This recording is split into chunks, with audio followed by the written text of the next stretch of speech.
He doesn't belong here. The words cut through the quiet cabin of first class like a blade. In an instant, every gaze on Aurora Air, Flight 117, turned toward the same direction, Seat 2A. Dr. Malcolm Reed looked up. He said nothing. He simply looked, his eyes calm and deep like a winter lake, yet cold enough to make anyone meeting them uneasy. Catherine Whitmore, the woman who had just spoken, stood tall beside him. At 55, she carried the effortless poise of someone born into privilege, her blonde hair curled to perfection, her cream-colored suit expensive, and her expression that of a person used to having the world revolve around her. Her manicured hand gripped the armrest of Malcolm's seat as if it were her own territory. The air grew thick-heavy with the scent of luxury perfume and unspoken tension. Nearby flight attendant Noah Grant, barely in his 20s, hesitated, torn between fear of being wrong and fear of offending a VIP. His eyes flicked nervously between them, then seeking refuge in safety, he chose silence. Malcolm still didn't speak. He didn't need to. His silence alone was louder than any protest. A soft chime sounded. Catherine pressed the call button with the same diamond-ringed finger that had pointed toward him. "Excuse me," she said, her voice syrupy sweet but sharp. "Underneath, I believe there's been a mix-up with the seating."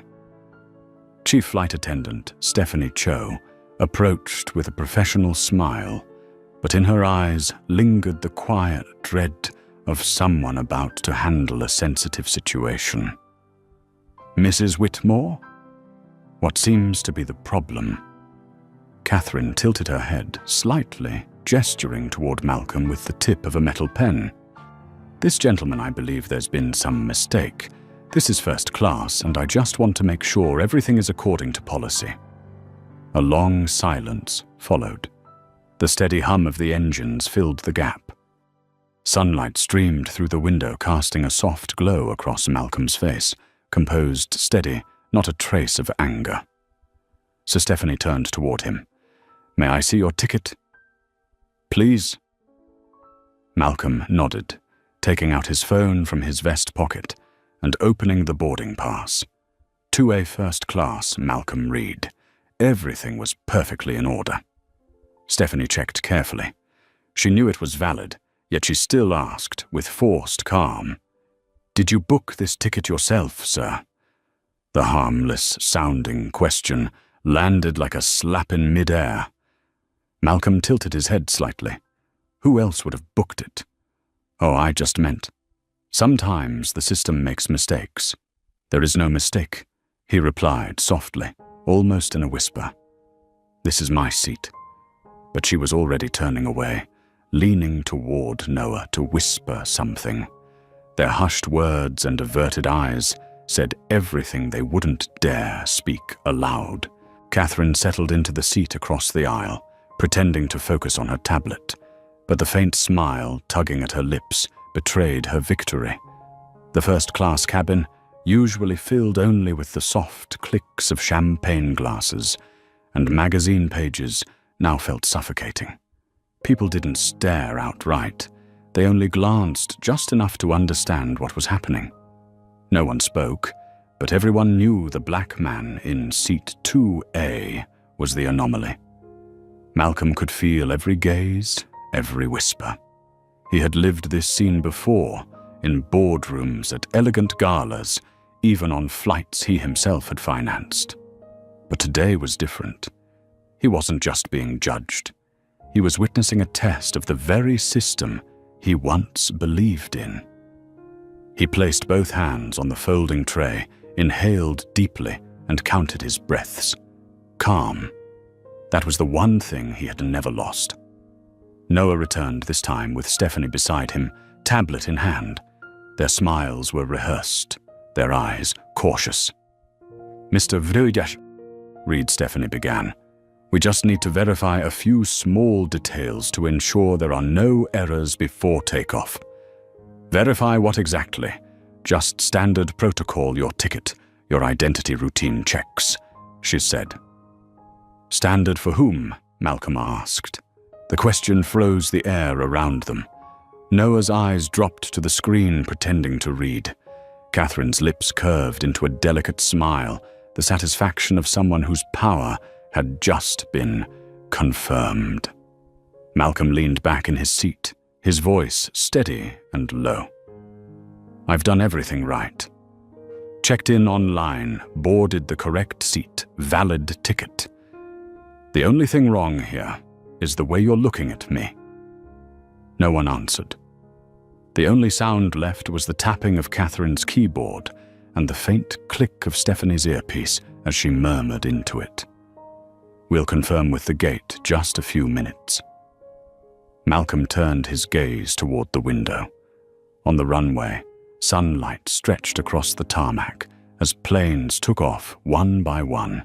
His, however, remained still, held hostage by a single absurd question. Does he really belong here? A chill traced his spine. He was no longer angry, just tired. Tired of the repetition of a script he knew by heart, people assuming he was wrong, then trying to prove it no matter how. A man from a few rows back whispered, "What's going on up there?" Someone else replied softly, "Probably a mix-up. Those types always have trouble." Those types. The words landed like lead. Malcolm closed his eyes not to escape, but to feel it fully, the cold seeping through the fabric of his tailored suit, the silence of those who watched but said nothing. Catherine adjusted her scarf and said, just loud enough for everyone to hear, "I don't want trouble, but situations like this really should be clarified before we take off." Her tone was smooth, polite, and merciless. "Of course, Ma'am," Noah replied. The cockpit door opened. A figure in a crisp captain's uniform stepped out and walked down the aisle with slow, deliberate authority. The rhythmic click of Captain Laura Bennett's heels echoed across the carpet. No one spoke. All eyes followed her, the person who would decide the fate of Seat 2A. Malcolm opened his eyes, meeting her gaze head-on. No fear, no retreat. She stopped before him, her voice calm and measured. "I was told there's some confusion about seating." "There's no confusion," Malcolm said, his voice deep and certain. Catherine smiled again, convinced she had won. But she didn't know. In that very moment, the man in Seat 2A was memorizing every face, every word, every breath in that cabin, as if he already knew this wouldn't end here. And indeed it wouldn't. The air inside the first-class cabin of Aurora Air Flight 117 was so thick you could almost hear your own heartbeat. Flight Attendant Noah Grant and Chief Attendant Stephanie Cho stood side by side like two cadets waiting for orders. In front of them, Captain Laura Bennett tilted her tablet slightly, her eyes scanning meaningless lines of data, because what needed to be verified was never on a screen. Mr. Reed, Laura began, her voice controlled but tense. "We just need to confirm a few details with the system. It's standard procedure." Malcolm looked up, his gaze sharp, but not hostile. "Procedure for whom, Captain?" The question made Laura pause. She pressed her lips together, then replied in the tone people call professional. "For all passengers, of course." "Then what about seats 2B, 2C, and 2D?" Malcolm asked, his eyes steady, unwavering. No one answered. From the rows behind, some passengers glanced up, others pretended to scroll through their phones. But no one missed this moment. The man in seat 2, a calm, composed, impeccably dressed, was breaking an invisible order everyone had quietly accepted, the unspoken rule of who gets to question and who must prove they belong. Laura took a breath. "Please, sir, cooperate so we can avoid any misunderstanding." "I have cooperated," Malcolm said evenly. I provided my ticket, my name, and confirmed my seat. We just want to be certain. Malcolm nodded slightly. So do I, Captain. I just want to be certain that your certainty doesn't come from the color of my skin. The words froze the air. Catherine Whitmore turned her head and let out a sharp, brittle laugh. That's absurd, she muttered, just loud enough for 2 rows to hear. No one mentioned skin color. Then why am I the only one being questioned? Malcolm replied softly. It wasn't a question anymore, it was a verdict. Laura shifted her gaze to Stephanie, silently signaling her to proceed. The chief attendant bowed slightly and spoke in a low, cautious tone. Sir, if you could please step out of the cabin for a moment, we'll verify everything quickly. Malcolm looked at her. His calmness was so absolute, it was almost frightening. No. One word. Firm, heavy landing on the floor like a stone. Noah swallowed hard. He had never seen anyone refuse like that, not in first class. Catherine shook her head, pressing harder on her tablet screen, as if annoyed by someone causing trouble. You're delaying the flight, she said sharply. Malcolm turned to her, his voice low but resonant, every syllable clear. No, ma'am. I'm not delaying this flight. It's the way you're treating me that's holding it back. His words made a few passengers look up. A man wearing a silver watch in row 3 muttered, If there's a problem, solve it quickly, we have to get to Seattle. Malcolm turned his head toward him, his gaze steady, not angry, just honest. Where exactly is the problem, sir? With me or with your assumptions about me? No one responded. Laura exhaled quietly, took a step back and spoke into her headset. Contact ground security. Verify passenger 2A. Noah nodded. Yes, Captain. For the next few minutes, the cabin fell completely silent. Malcolm said nothing. He opened his iPad pretending to read, but in truth, he was taking notes, observations of glances, tones, word choices, collective reactions. He had lived through moments like this many times before, in other rooms, in other places. But this was the first time it happened on an airline he had founded himself. He wasn't angry, just disappointed. Disappointed by the calm indifference of those around him, the ones who chose silence, because silence was easier than justice. Catherine crossed her legs, adjusting the diamond-encrusted watch on her wrist. I've flown with Aurora Air for 10 years, she said, her voice clear enough to carry, and I've never seen a passenger make things so difficult. Malcolm looked up, his tone deep, steady. Maybe that's because you've never seen staff make things this difficult for a passenger like me. Catherine froze, then smirked, eyes glinting with disdain. You're only embarrassing yourself, maybe Malcolm replied, but at least I'm not embarrassed to ask for respect. The words made Noah instinctively lower his head. For a fleeting moment, he remembered his first day at training, when the instructor had said, Your job is to make every passenger feel welcome. And now he was doing the opposite. Laura stepped forward again, her earpiece crackling with feedback. The system can't verify your ticket code, possibly a network error, she said. Malcolm tilted his head slightly, his eyes cold, or maybe a bias error. No one spoke. Laura clenched her hand to steady her tone.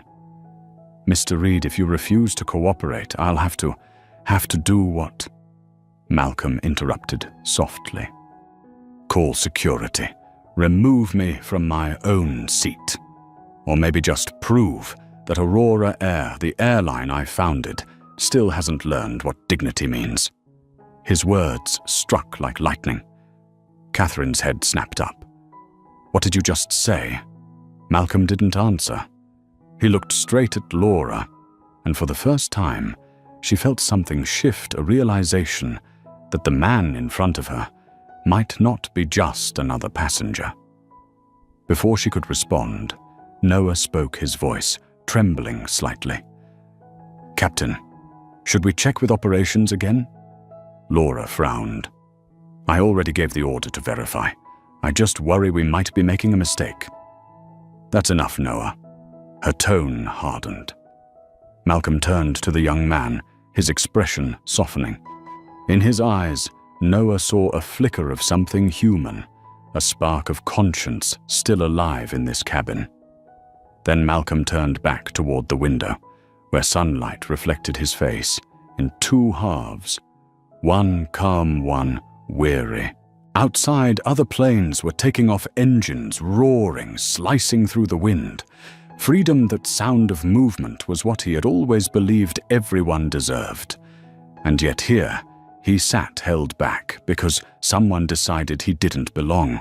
Laura rested her hand on the seat in front of him, lowering her voice.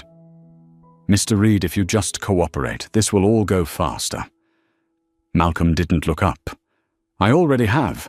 I'm just refusing to bow." Laura's tone sharpened.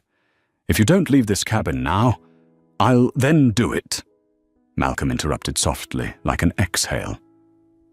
"But before you do, I suggest you call your supervisor. Because when the truth comes out, the one being verified won't be me." Silence fell over first class. Catherine went still. Noah held his breath. Stephanie looked down.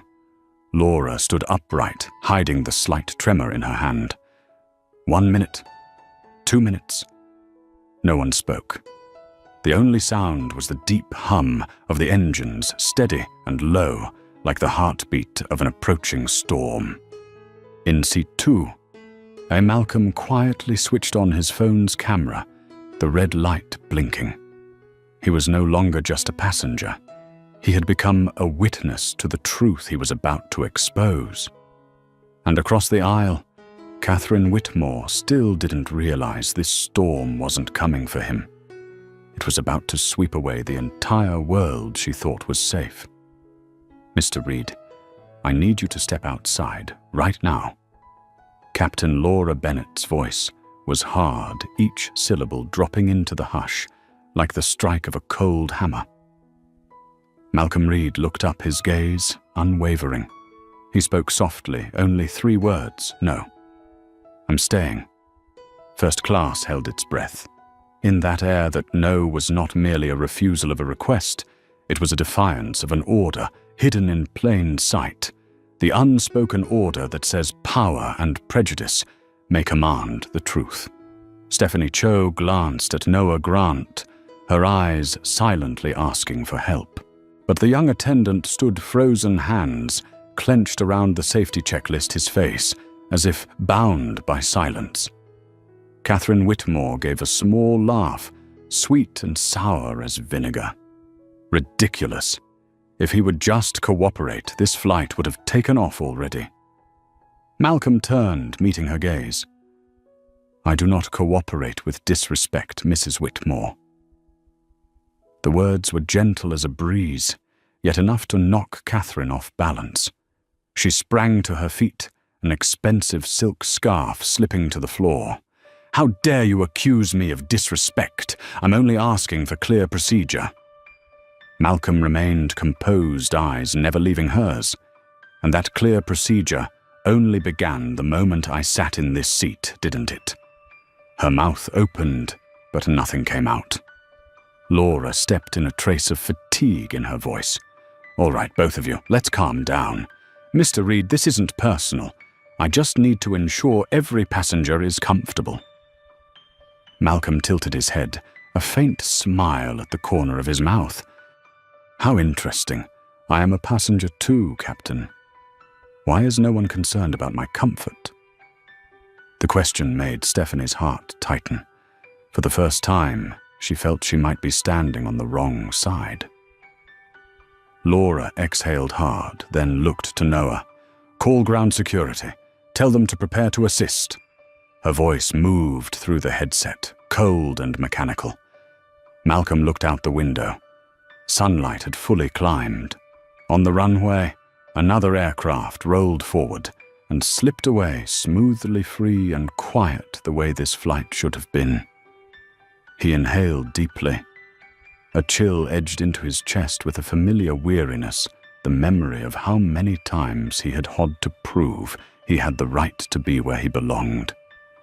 He knew this too well, but today he no longer wished to be silent.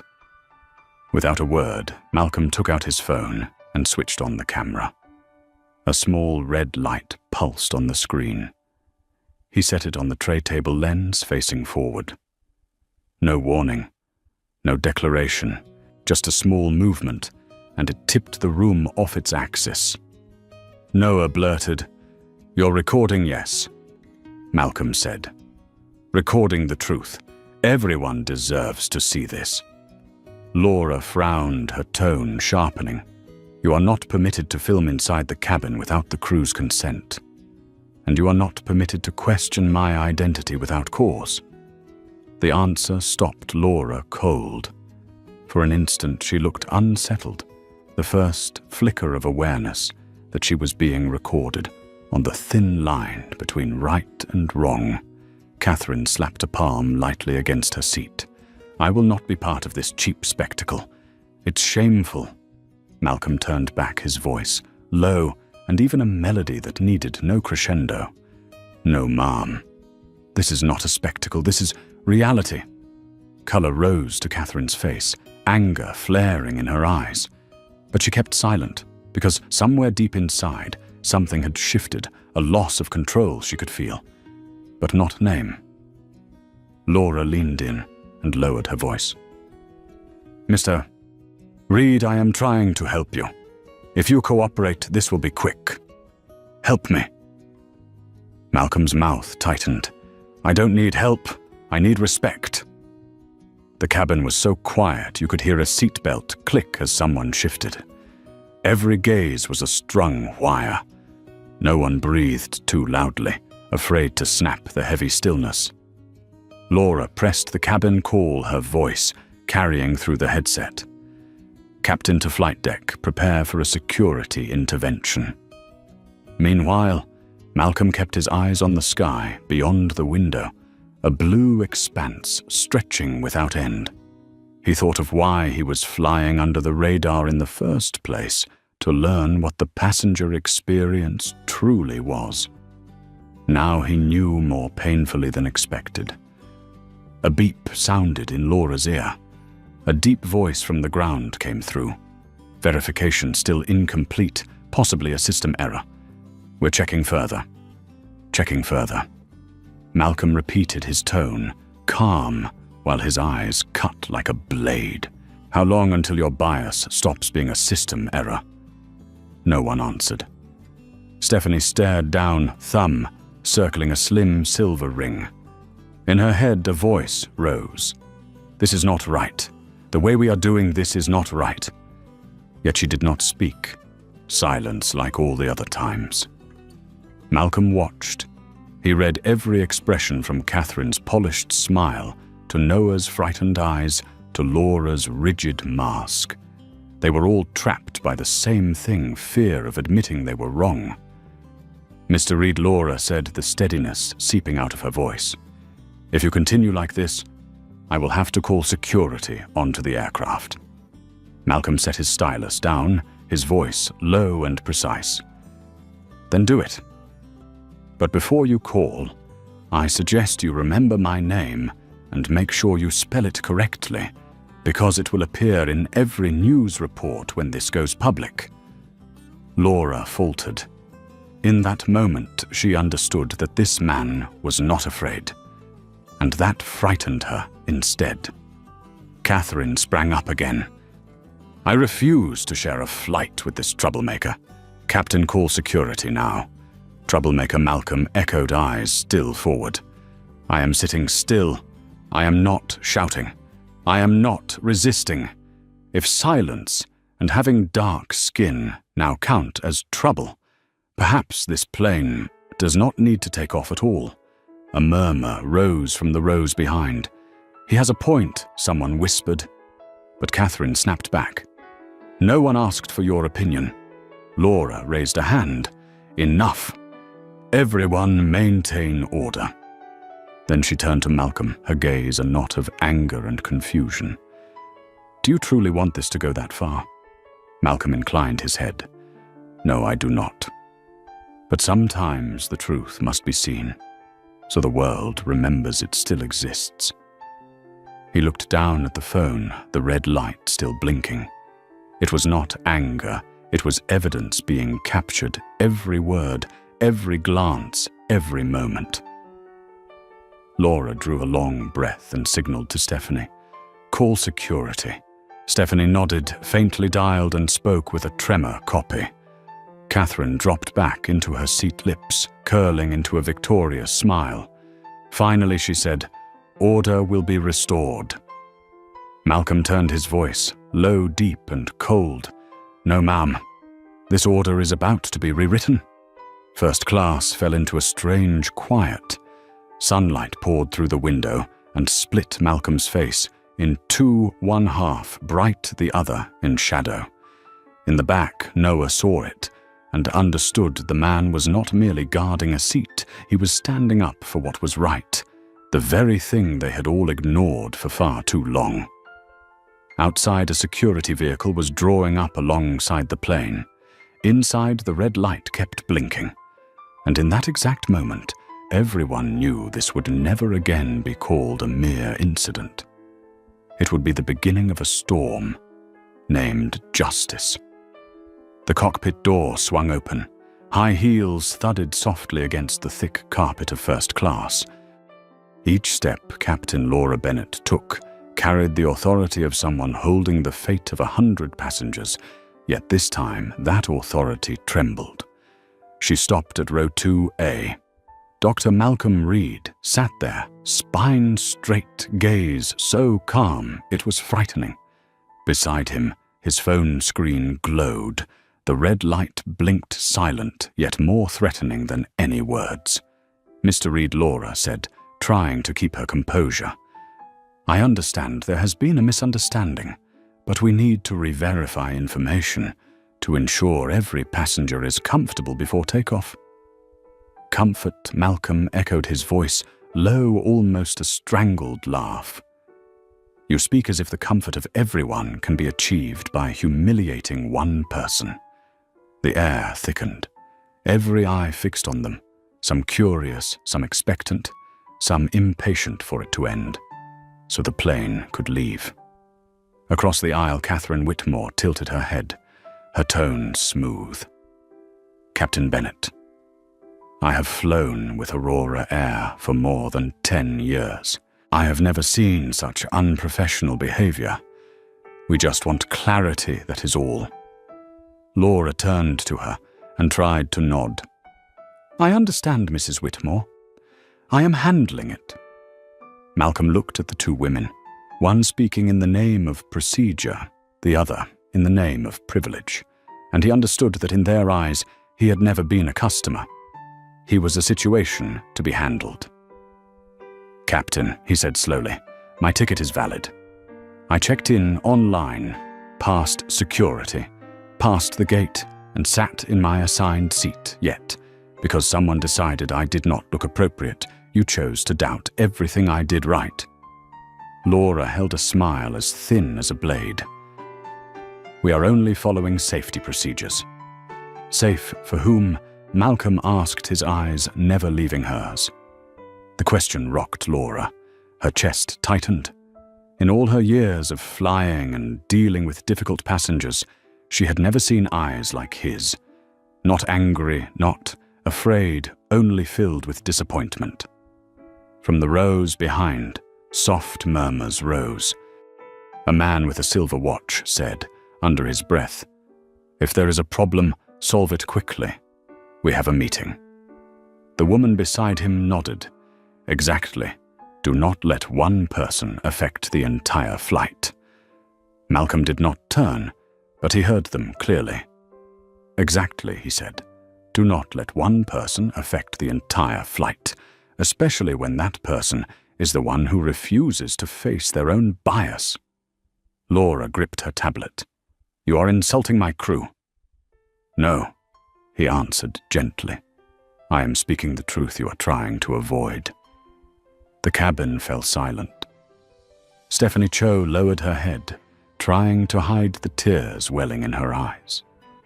She remembered first seeing Malcolm in the VIP lounge, not recognizing him, only seeing him help an elderly passenger fasten a belt. She had thought him kind. Now, standing between him and the system she served, she felt unbearably small.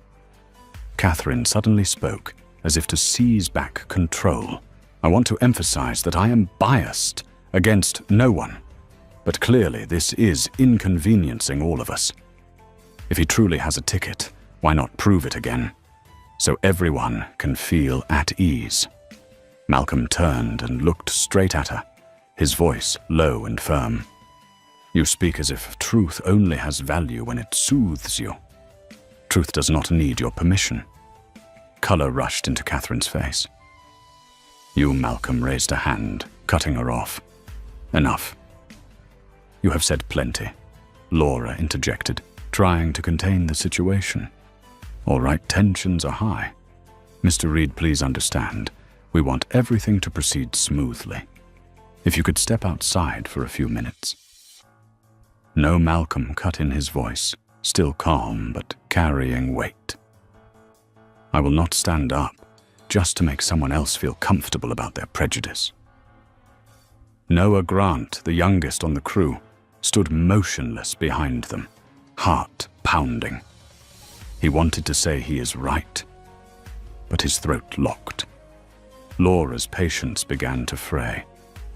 "You are causing a disturbance, and I will not let this escalate." Malcolm's mouth curved faintly. "You cannot stop what is escalating, Captain, because it is not me. It is the truth you are trying to smother." A brief hush settled. Laura turned and walked toward the front of the cabin, speaking quietly into her headset. "Contact operations. Situation in 2. A remains unresolved. Prepare to call security." Stephanie answered softly, her voice shaking. "Copy, Captain." Malcolm watched. Not anger, not fear. Only the look of someone who already knows the ending, yet chooses to see it through, because if he yielded today, thousands more would endure the same without a voice. He tapped his phone and adjusted the angle. The blinking red light reflected on the tray table like the glint of a silent verdict. "You are recording, are you?" Laura asked, her voice slipping out of control. "Yes," Malcolm replied, because people tend to behave correctly when they know someone is watching. A soft "oh" rose from row 4. A young woman lifted her phone and began recording. Another passenger followed. Laura looked around and understood this fight was no longer contained by a narrow cabin. It was being transmitted, witnessed, preserved, and if she misstepped, her career could end right here at an altitude that had yet to leave the ground. She tried to harden her tone. "Mr. Reed, if you do not leave your seat, I will be forced to call security. Things will only get worse." Malcolm smiled faintly and tilted his head. "Worse for whom, Captain? For me, the man suspected because of his skin, or for you, the person about to realize she is wrong?" For the first time, Laura was silent. Not because she lacked words, but because she no longer believed her own argument. Inside her, what she called procedure suddenly felt as fragile as paper. And behind that paper was the face of a man forcing her to see a human being, not merely a passenger. A long pause. Then softly, Malcolm said, "You know, the hardest part is not being suspected. It is having to smile while being suspected, because if you push back, they say, 'See, he is out of control.' And if you stay quiet, they think he must be hiding something." Laura lowered her head, avoiding his gaze. She felt ashamed, an unfamiliar feeling for someone who had believed herself always fair. But Catherine, oblivious to this, cut in with a mocking tone. How dramatic. Captain, I do not have time for philosophy. We need to take off. Malcolm turned to her, his voice decisive, each word etched into the air. No, Mrs. Whitmore. This flight is not high enough to take off yet, because we are still stuck on the ground of prejudice. The cabin dropped into absolute silence. Noah looked at him, and for the first time in his life, understood that calm can be stronger than command. Far off, a radio crackled a ground agent's voice, announcing, "Security team is boarding." Laura inhaled sharply, a flicker of despair in her eyes. Malcolm placed a hand on his phone, his voice low and steady. "Good. Let them come. Because it is time for more than Aurora air. It is time for the world to witness this, that sometimes, in the name of protecting the comfort of everyone, people will trample the dignity of one." And in the dim light of first class, the red beacon kept blinking like the heartbeat of a truth about to be born. A faint click sounded in Captain Laura Bennett's earpiece. "Security has been dispatched, Captain. 2 officers are on their way." The sterile voice echoed in her head, like the clink of handcuffs closing around her own wrists, because at that very moment, Laura knew she had just made the biggest mistake of her career. She turned to look at the passenger, in seat 2A. Dr. Malcolm Reed sat perfectly still, his back straight, his hands folded on his lap. His face was calm as a lake. No anger, no fear, only that gaze, quiet, steady and unflinching, the kind of gaze that came from someone who had lived through storms of prejudice and learned how to make them bow. "Mr. Reed," she said softly, "this is your last chance to cooperate. We just want to avoid making this a bigger issue." Malcolm looked her straight in the eyes. "You made it a bigger issue the moment you decided to doubt me." First class fell utterly silent. Morning sunlight filtered through the window, casting half of his face in brightness and the other in shadow. Everyone knew something was about to explode. Catherine Whitmore sipped her champagne and let out a small, detached laugh. Oh, please, if he had just stepped out from the start, we'd be in the air by now. People who refuse to listen don't belong in first class, a voice chimed in from row 3. Exactly. We paid to fly, not to watch a drama. Malcolm didn't turn around. His voice was calm but sharp as a blade. How interesting. When injustice happens, people see no problem. But the moment the one being disrespected refuses to stay silent suddenly, that's when it becomes inconvenient. His words sliced through the cabin like fire. Some passengers lowered their heads in shame, others turned away pretending to scroll through their phones, and a few glared in irritation, the kind of people who believed their silence made them neutral. Laura turned to Stephanie Cho, her voice tight.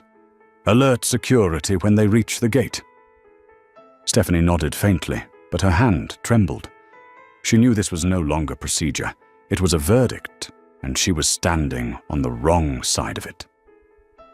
Meanwhile, Noah Grant stood quietly at the back of the cabin, his throat tight, wanting to speak, but too afraid of losing his job to find the courage. Malcolm looked at them. He didn't blame them. He understood. Fear was the common language of those who had lived too long inside systems that punished independent thought. He turned to Catherine, his tone even and cold. "Do you know what's most frightening, Mrs. Whitmore?" She raised an eyebrow, smirking. "What is it?" "It's when a person believes they have the right to decide who belongs and who doesn't, because that belief has made the world bleed more times than history can count." She laughed, raspy and dismissive. "You're comparing a seating issue to war. Don't be so dramatic. Malcolm tilted his head slightly. The problem, Mom, is that every war begins with a seat when someone is told you don't deserve to sit here. The words froze the air. Even Laura felt a chill down her spine. Just then, the intercom crackled with a message from the cockpit. Ladies and gentlemen, Aurora Air Flight 117 will be delayed due to a minor technical issue. Please remain calm. But no one believed the technical issue. Everyone knew exactly where the problem sat, row 2A. The man with the silver watch from the back spoke again, his tone cold. Captain, as a long-time customer, I suggest resolving this immediately. If he won't comply, remove him. Don't make 100 people suffer for one. A few voices murmured in agreement. Catherine smiled faintly. Laura nodded slightly, as if the agreement were the justification she needed to make her choice seem right. Malcolm turned, sweeping his gaze across them. It's easy to choose sides when the side you choose makes you feel right, he said. But don't forget, when you stay silent or agree, you become part of the wrong you're watching. Catherine rolled her eyes. Oh, please, another moral lecture. No, Malcolm replied. That's not a lecture. It's the truth. And the truth doesn't need applause.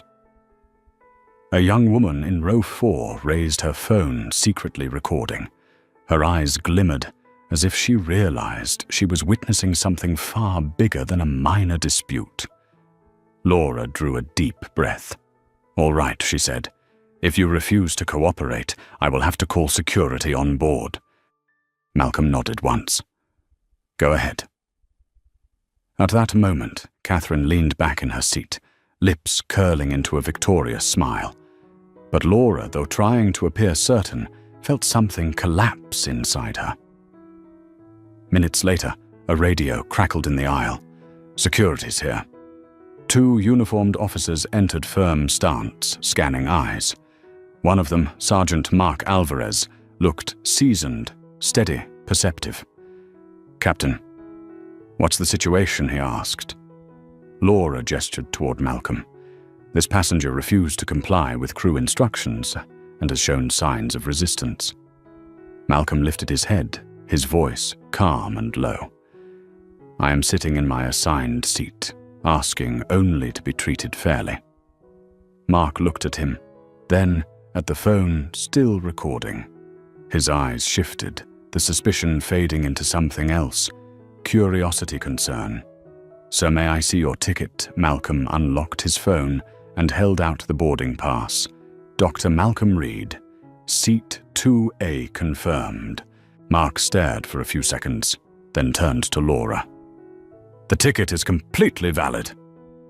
The air cracked like a taut string snapping. Catherine leapt to her feet. Then what about all this commotion? Someone has to take responsibility. Malcolm met her eyes. You're looking at the one responsible, ma'am, just not the one you think. Laura stepped forward, her face pale. She knew everything was slipping out of control. Sergeant Alvarez, follow procedure. Escort the passenger off the plane. Mark frowned slightly but stepped forward. Mr. Reed, I have to ask you to leave the aircraft. Malcolm reached slowly into his wallet and pulled out a business card. He held it up so the light caught the silver print. Dr. Malcolm Reed, CEO and co-founder Aurora Air. The cabin erupted into stunned silence. Noah's eyes widened. Stephanie's mouth fell open. Catherine froze like a statue. Laura stood paralyzed. Malcolm spoke quietly, his voice soft as air, yet each word weighed heavy in the room. Before you do that, Sergeant, you might want to call Erin Cole, the current CEO of Aurora Air. Ask her if removing the co-founder of his own airline is part of company procedure. Mark tightened his grip on the card, heart pounding. He looked at Laura, whose face had gone white as paper. Catherine stammered, That's impossible, he can't be. Malcolm turned to her, smiling. You're right about one thing, Mrs. Whitmore. I don't belong here. I belong above it." First Class fell into a silence so deep it was almost sacred, the kind of stillness that comes before a storm truly begins. Outside sunlight streamed through the windows, reflecting off the shimmering Aurora Air logo, a mirror image of an airline now forced to face the very soul it had forgotten. The entire first-class cabin of Aurora Air Flight 117 fell silent. No more whispers, no more impatient sighs, only the steady hum of the engines, waiting for clearance to take off like the heartbeat of something enormous being held inside a collective chest. Captain Laura Bennett stood frozen, her lips parted, but no words came out. Inside her mind, protocols, manuals, and behavior guidelines scattered like loose papers caught in a storm. Everything she had believed to be right was collapsing before her eyes, all because of a small silver business card. Dr. Malcolm Reed still sat calmly in seat 2A, as if he were in his own home. He didn't need to shout, didn't need to prove anything else. His name alone, the name of the founder of Aurora Air, rendered every justification meaningless. "You wanted me off this plane," he said slowly, his deep voice steady, "because you thought I didn't belong here. But I built this place, every seat, every policy, every promise that said respect for all passengers. And today you've shown me that the very system I created has forgotten its soul." His words struck Laura like a slap. She tried to speak, but her voice trembled. "I didn't know." Not knowing, Malcolm interrupted, is the reason prejudice survives. Because people keep saying they don't know and think that makes them innocent. Behind him, Catherine Whitmore stammered, "That's impossible, you're lying. The real CEO is Erin Cole. I read it in the news." Malcolm turned toward her, calm and steady. "She's the operating CEO. I'm the co-founder, the one who wrote the policies she enforces. But perhaps you've forgotten sometimes the creator has to reform what they built." Catherine's jaw tightened, but she forced herself to keep her tone sharp. "Whoever you are, your behavior is still inappropriate. You're disturbing everyone." Disturbing Malcolm tilted his head. Justice always disturbs those who are too comfortable in their privilege. The cabin fell into deep silence, every eye locked on the man in seat 2A. He was no longer the disruptive passenger. He was the mirror forcing everyone else to see themselves. Then from the very back of First Class, a deep male voice broke the silence. His right, heads turned. A middle-aged black man in a grey suit stood slowly. "I've been watching this from the start. He hasn't done anything wrong." Andre Lewis, attorney and long-time Aurora Air customer, took a step forward. His voice was clear and calm, not loud, but carrying the unmistakable weight of truth. He showed his ticket, his identification, and sat in his assigned seat. "And all of you, you doubted him, mocked him, and demanded verification for no reason. If he weren't the founder of this airline who would have defended him from that kind of treatment," Laura stiffened. The entire cabin turned to Andre, as if waiting for someone to finally say what they couldn't. Catherine sneered, her tone dripping with contempt. Of course he'd defend him. They're on the same side. Andre turned to her, his eyes sharp as steel. The same side. He took another step forward, his voice rising. "Do you realize what you just said? You admitted that in your eyes, skin color is already a side." The cabin went utterly still. Catherine opened her mouth but couldn't find words. Andre turned to Laura. "Captain Bennett, I'm an attorney with the Civil Rights Association. If you forcibly remove Mr. Reed without lawful cause, you won't just lose your job. Aurora Air will face a public discrimination lawsuit, and I'll be the one leading it." Laura took a sharp breath. Her heart pounded. She looked around. Stephanie Cho kept her head bowed, tears silently falling.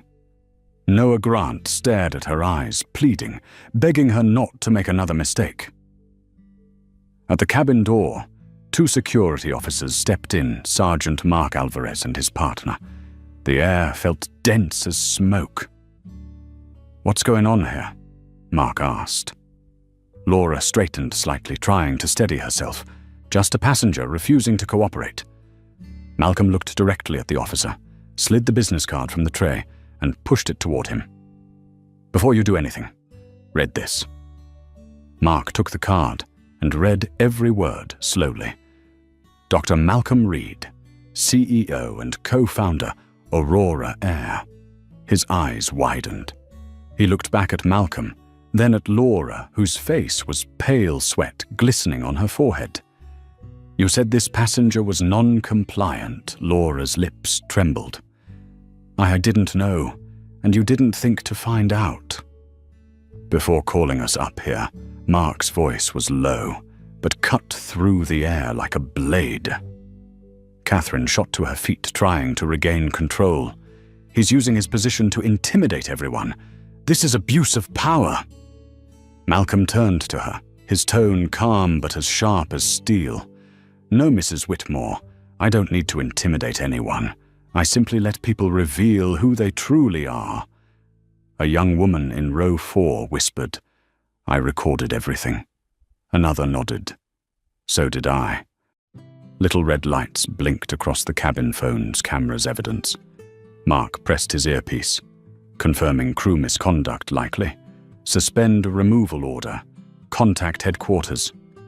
Laura nearly collapsed. She knew it was over. Malcolm leaned back slightly, his voice low but clear. "Captain Bennett, I don't need an apology. I need you to see how this system reacts to someone who doesn't fit its mold." Then he turned to Mark. "You can call Erin Cole, CEO of Aurora Air. Ask her what's happening on her plane." Mark immediately made the call. 3 rings. Then a strong female voice came through the speaker. "This is Erin Cole." "What's going on?" Mark spoke, briefly. A pause followed. Then Erin's voice sharpened. "Put Dr. Reed on." Laura froze. Malcolm took the phone, his voice steady and composed. "Erin, I've just finished our undercover assessment." Silence for a moment. Then Erin asked, and Malcolm answered softly. The system failed. Completely. The cabin was still as stone. Erin's voice came through again, lower but clear enough for everyone to hear. "Maintain the scene. The flight is suspended. The crew is to be temporarily relieved pending investigation. I'll handle this personally. Hand the phone back to the captain." Malcolm passed the phone to Laura. Her hands trembled as she took it. Erin's voice carried through the cabin. "Captain Bennett, Mr. Reed is the co-founder of this airline. You've just violated our core policy, dignity for all. I expect your full cooperation. No debate, no excuses. Mr. Reed is now in charge of the cabin until I arrive." The phone slipped from Laura's fingers and hit the floor with a sharp, hollow sound. Malcolm looked around the cabin, his tone low and steady. "As of this moment, Aurora Air Flight 117 is suspended. The crew will leave the cabin for investigation. And Mrs. Whitmore," he paused, eyes locking on hers, "you are permanently banned from flying on our airline." Catherine shot up, shouting, "You can't do this, I'll sue you." Malcolm tilted his head, his voice soft as wind. "No, you won't. Because from this moment on, the power you thought you had no longer belongs to you." A silent gust seemed to sweep through the cabin, carrying away all traces of arrogance, prejudice, and the illusion of control. Aurora Air Flight 117 had not yet taken off, but justice had just landed. No human voices remained, only the hiss of wind outside, and the pale noon light pouring through the windows of a motionless aircraft on the runway. In the first-class cabin of Aurora, Air Flight 117, everything felt frozen. A world once run by privilege and procedure had been overturned in a matter of minutes. Dr. Malcolm Reed stood. He did not raise his voice. He issued no orders. He simply stepped into the aisle, each slow, steady footfall, carrying the kind of authority that never needs to shout. "This flight," he said, his low voice carrying through the cabin, "is officially suspended until the investigation is complete." Captain Laura Bennett lowered her head, face drained of color. Beside her, Stephanie Cho clasped her hands, eyes wet. Noah Grant stared at the floor, his whole body taut. No one objected. No one dared. Malcolm turned to Sergeant Mark Alvarez, the security officer by the cabin door, who had witnessed everything. "Officer Alvarez, I need you to escort the entire crew off the aircraft. They are temporarily relieved of duty until we receive official instructions from CEO Erin Cole." Mark nodded. "Understood, sir." The word "sir" made the air grow heavier. Laura lifted her head to speak, but Malcolm raised a hand, a small gesture that seemed to halt the world. "No explanations, Captain," he said, the gentleness of his tone cutting cleanly through the air. "You had a chance to do the right thing, and you chose to trust bias over evidence."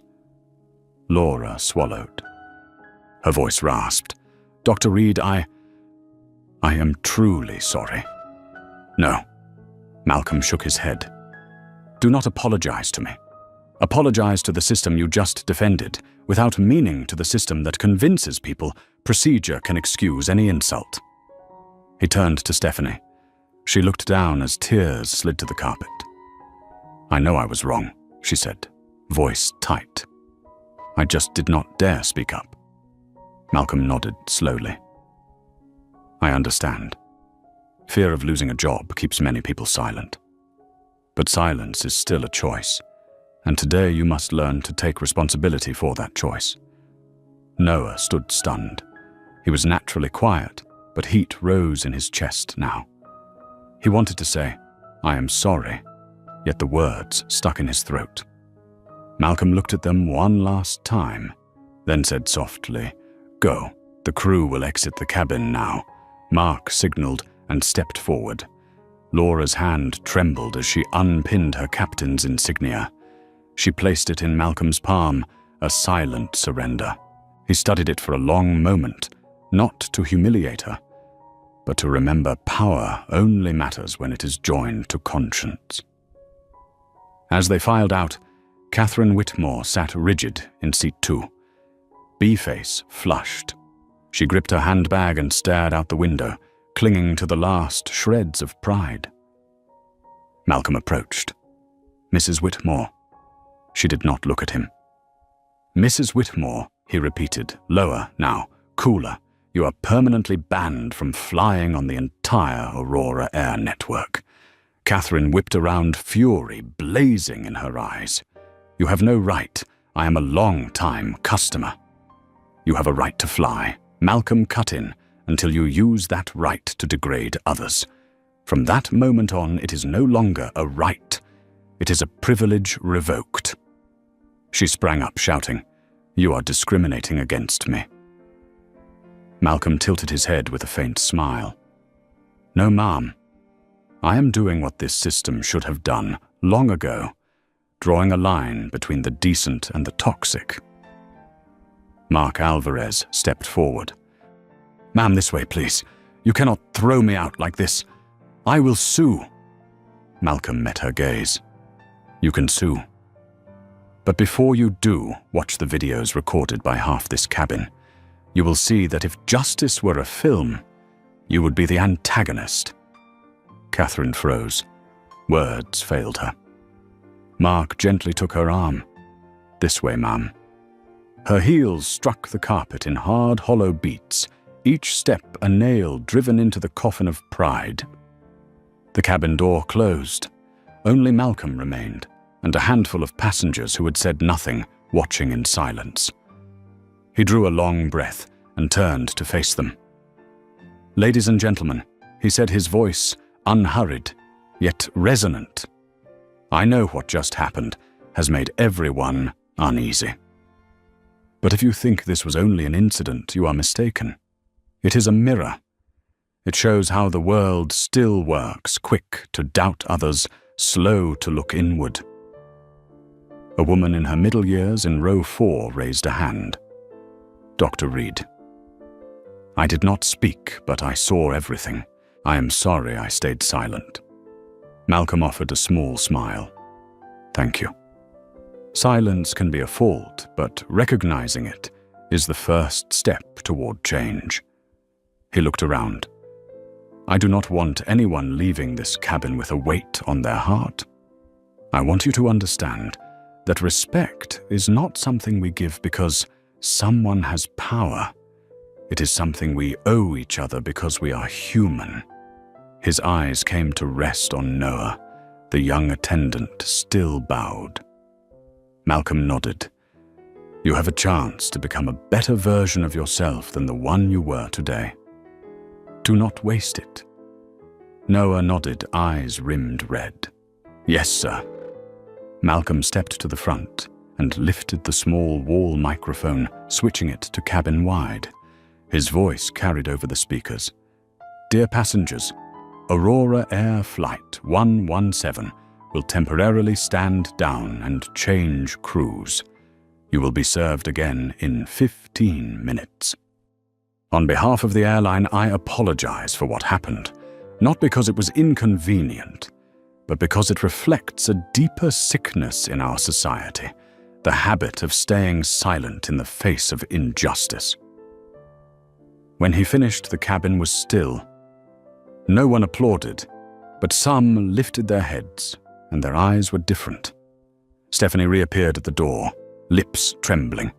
"Dr. Reed, I know an apology is not enough, but thank you for a lesson I will never forget." Malcolm nodded. "Go. Start again from the truth." She bowed her head and left tears falling to the carpet. Outside sunlight washed the fuselage. The Aurora Air logo flashed bright as if the sky itself were witnessing a cleansing. Malcolm looked through the window.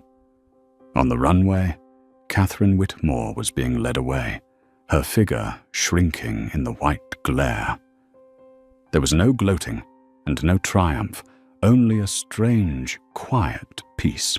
He knew what he had done today was not to win, but to end a long chain of quiet losses that too many had endured. "This flight may be grounded," he whispered, "but dignity will keep flying." Outside, engineers checked systems and prepared for the new crew. Inside, the man in seat 2, A closed his eyes not to rest, but to map out the largest reform in the history of Aurora Air. Aurora Air Flight 117 sat still on the runway, like a steel bird halted mid-flight. But inside its first-class cabin, something was shifting, not the air, but the consciousness of everyone within it. 15 minutes later, the cabin door opened. A new crew entered uniforms, crisp steps, sharp and confident. Leading them was Captain David King, around 52 years old, tall, composed, with the steady eyes of someone who had logged thousands of hours in the sky. He stopped at row 2A and gave a respectful nod. "Dr. Reed, I'm David King. I'll be taking command of this flight in place of Captain Bennett." Malcolm stood and shook his hand. The handshake was firm, not between superior and subordinate, but between two people who understood that true respect always begins on equal ground. "Thank you, Captain King," Malcolm said. "I trust this flight will proceed, as it should, ordinary but dignified." David nodded. "You have my word, sir." Then he turned to direct his new crew. Every movement was fluid, professional, and without a single glance of curiosity or fear toward seat 2A. Gradually, the cabin settled.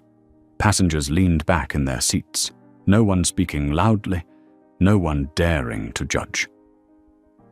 The silence that filled the air was no longer cold. It was the stillness of awakening after a long sleep. Malcolm looked out the window. The sunlight slanted across the plane's silver wings, shimmering like a reminder that every journey deserves another chance to fly, as long as people are willing to change. He opened his laptop, not to write a report, but to record what had just happened. Across the screen appeared the title, Walk a Mile, the Rebirth Project of Aurora Air. His fingers moved quickly, the words firm and clear. If a leader only sits in the front seat and gives orders, they will never understand how the back seat feels. If a company only trains employees to follow procedure, but not to act with humanity, then every procedure is meaningless. Aurora Air must change, not through termination, but through awareness. He paused, inhaled deeply. This was no longer a report about an incident. It was a declaration of a new system. Behind him, passengers whispered softly. Some glanced at him, with eyes that no longer held suspicion, but respect. The young woman in row 4, the one who had recorded the entire event, spoke quietly. Dr. Reed, I posted the video. I didn't expect it to spread so fast. Everyone's talking about it online. Malcolm smiled faintly. Thank you. Let them see, not to shame anyone, but to remind people that justice sometimes begins with something as small as standing your ground when the world tells you to move. The woman nodded, her eyes glistening. I'll remember that. At that moment, Malcolm's phone vibrated. A message from Erin Cole, the operating CEO of Aurora Air, appeared on the screen. Marcus Phi saw the footage. The entire board is in emergency session. I want to launch the Walk a Mile project immediately. 90 days of retraining for all flight crews. And you'll lead the program. Malcolm read the message and smiled softly. He closed his eyes for a few seconds, not to rest, but to feel the first motion of the gears of change. About an hour later, the plane took off. This time there were no judging looks, no condescending tones, only the steady hum of engines and the quiet peace everyone deserves to feel. Captain King emerged from the cockpit once the flight reached cruising altitude and walked to row 2 essay. Dorisa, Wososohosa. Reed, he said, on behalf of the entire team, I apologize for what happened this morning, not just as a captain, but as a human being. Malcolm looked up, his smile warmer than usual. Thank you, Captain. I don't need an apology. I need a promise that it won't happen again. If everyone at Aurora Air understands that a passenger isn't a case to be handled, but a human being with a story, we'll never have to retrain customer service again. We'll just need to retrain humanity. David King nodded. I understand. And I promise we will. When he left, Malcolm turned back to the window. The sky stretched wide, so blue it felt like it could wash away the morning's mistakes. He touched the captain's insignia Laura had left behind. The metal was cool against his palm, a symbol of authority, now resting in the hand of someone who understood its true meaning, that dignity doesn't live in a title but in how we treat others when we hold power. He placed the insignia in his pocket and resumed typing on his laptop. Aurora Air will implement the Walk a Mile program. Every quarter, executives and senior leaders will travel as regular passengers without revealing their identity. All flight crews, ground staff, and management will undergo 90 days of retraining focused on service ethics, fairness, and unconscious bias. Success will no longer be measured by speed or profit, but by how often passengers feel respected. He reread the final line and smiled. Beside him, the new flight attendant, Rachel Tran, about 30 of Asian descent, bowed slightly as she handed him a cup of coffee. "Black coffee, no sugar, correct?" Malcolm raised an eyebrow. "How did you know?" Rachel smiled. "I read it in your internal profile. But I'm not serving you because you're the CEO. I'm serving you because today you're my passenger." Malcolm chuckled and nodded. "Thank you. That's exactly why I still believe in Aurora Air." When the plane landed in Seattle, the afternoon sun poured golden light through the windows. Malcolm closed his laptop, stood, but didn't leave immediately. He turned to look at the first-class cabin, the same space that only hours ago had been a battlefield of prejudice. Now it was peaceful, orderly, as if nothing had happened. Yet in the air lingered something new, a collective awareness of respect. He knew what had unfolded. Today wouldn't end with this flight. It would ripple into boardrooms, training sessions, hiring decisions, and the simple way an employee said, "Thank you" or "I'm sorry." Because true change never begins with policy, it begins with awareness. He pulled his suitcase and stepped toward the exit. Captain King stood at the door and bowed his head. "I hope we have the honor of flying with you again, sir." Malcolm smiled. "If next time I board this flight and no one recognizes who I am, that will mean Aurora Air has truly succeeded." Outside, the evening sky reflected off the plane's silver wings, quiet, radiant, and clear like the dawn of a new beginning. 90 days later, the meeting room on the 48th floor of Aurora Air headquarters was bathed in the soft, golden light of late afternoon. Outside, the Seattle sky shimmered after the rain, reflecting on the glass walls like 1,000 mirrors, forcing the company to face its own image. Dr. Malcolm Reed sat at the head of the table. In front of him were 3 people, Captain Laura Bennett, Stephanie Cho, and Noah Grant. No uniforms, no traces of rank or power remained. Only 3 individuals who had walked through a long journey of facing themselves. Laura spoke first, her voice low but steady. "Dr. Reed, I can't change what happened. But over the past 90 days, I've learned that prejudice doesn't only live in thought, it hides in our eyes, in our decisions, even in the silences we believe are harmless." She took a small, worn notebook from her pocket. "This is my training journal. Each day I recorded a moment when I judged someone by their appearance. The results were worse than I imagined. But I'm still writing, so I never forget how blind I once was." Malcolm looked at her and nodded. In his eyes there was no anger, left only a quiet hope, fragile like a flame that had survived the storm. Stephanie spoke next, her voice trembling slightly. "I realized that in the moment I stayed silent, I chose the wrong side. I used to think that doing no harm was enough. But now I understand that silence in the face of wrong is also a form of participation." Then Noah, the young man, bowed deeply. "I once only wanted to keep my job, but now I want to keep my dignity. I promise to be the first to speak up, if it ever happens again." Malcolm stood and walked around the table, his voice low but warm. "I've read the reports, reviewed your training, and spoken to your instructors. I believe remorse is not proven by words, but by action. You've shown that." He stopped in front of Laura.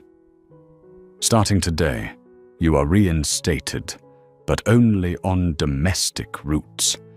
You'll also lead a new training program, situational response and decision equity for new pilots." Then he turned to Stephanie and Noah. "You two will return to work as well, but you'll rotate through every cabin-class economy business, and first so you can see the world from different perspectives. 6 months from now, I'll personally review your evaluations." All 3 said in unison, "Thank you, sir." Malcolm smiled gently. Don't thank me. Thank the opportunity this crisis has given us, because true justice doesn't lie in punishment, it lies in the human capacity to change. Outside sunlight reflected off the silver wings of an Aurora Air jet, taking off like a promise that from this day forward every flight would be guided not only by skill, but by compassion. 6 months later, the sky over Seattle was clear as glass. From the top floor of Aurora Air headquarters, Dr. Malcolm Reed stood silently watching a plane lift off the runway, leaving behind a thin white trail like a signature written across the heavens.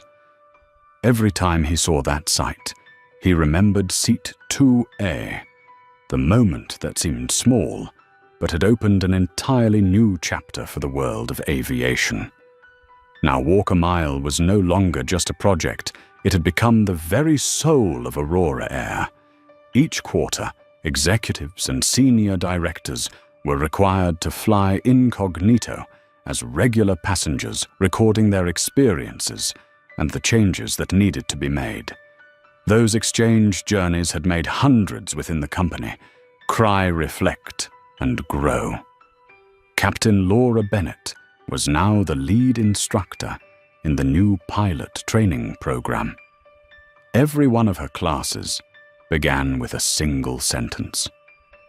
The day a passenger taught me what respect truly means was the day I truly became a pilot. Stephanie Cho and Noah Grant were now coordinators of the Passenger Voices Initiative, an internal network teaching employees how to listen and respond when they witnessed injustice. All three had changed, and together they became living proof that justice does not need to destroy anyone to be fulfilled. The video of Flight 117 still circulated across the internet, but what pleased Malcolm most wasn't the millions of views. It was the quiet stream of emails he received every day, messages from passengers who had once been mistreated from airline staff, learning to say "I'm sorry" instead of "that's policy," and from ordinary people who had found the courage to stand up when they saw someone being disrespected. One afternoon, Malcolm received a handwritten letter, signed Passenger 4B. It read, "That day, I stayed silent. But because of you, I'm no longer afraid to speak. I realized that when I don't speak up, my silence becomes part of the wound." He folded the letter gently, a faint smile appearing on his lips. The story had traveled farther than he ever imagined. Malcolm gazed at the open sky, his voice echoing softly in his thoughts. Dignity is not something to be given. It must be kept defended and shared. If every person stood up just once when faced with what's wrong, the world would be forever changed. Outside Aurora Air Flight 117, now a symbol of justice and humanity, glided through the clouds, sunlight gleaming off its body, illuminating a new motto emblazoned on its side: Aurora Air dignity is not negotiable. And in Seat 2A, where it had all begun, the seat remained empty. Not because no one was worthy to sit there, but because it now stood as a reminder to the entire world that fairness begins with a seat and ends with the awakening of the human spirit. From the perspective of an expert in ethics and leadership culture, the story of Dr. Malcolm Reed is not just an incident on a flight, but a mirror reflecting how an entire system can lose its way when it forgets the most fundamental truth. Dignity is not a privilege, it is a human birthright. He chose not to retaliate, but to educate. He did not use power to punish, but to illuminate. And it was his calmness that made justice more convincing than any defense could ever be. Because sometimes changing the world does not require grand gestures. It only takes one person brave enough to stand still for what is right. If you believe that justice does not live in power, but in compassion, then press like to help spread that message. And subscribe to the channel to join us for more stories where respect takes flight. And before you leave, comment below with the simplest yet most powerful phrase of all: hold dignity.